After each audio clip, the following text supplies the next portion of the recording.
ما عملش حاجة تخليني أخانقه. برضه لازم تخانقيه، مش هتخسري حاجة لما تخانقيه.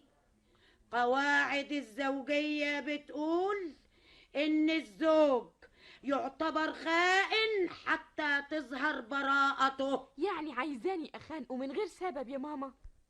وش عرفك إنه من غير سبب؟ انت عارفة جوزك بيعمل إيه لما بيكون برا البيت؟ طبعا لا.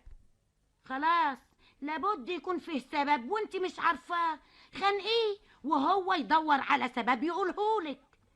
لو انت عايزة تشيلي الدنيا كلها فوق دماغك، اولا تخانقي جوزك وثانيا تدوري على السبب اللي هتخانقيها عليه، لا ده يبقى كتير. أهو جاي يا ستي. اتبيني اتمغصت. نهارك سعيد يا مراتي يا حبيبتي. نهارك سعيد يا جوزي حبيبي. اهم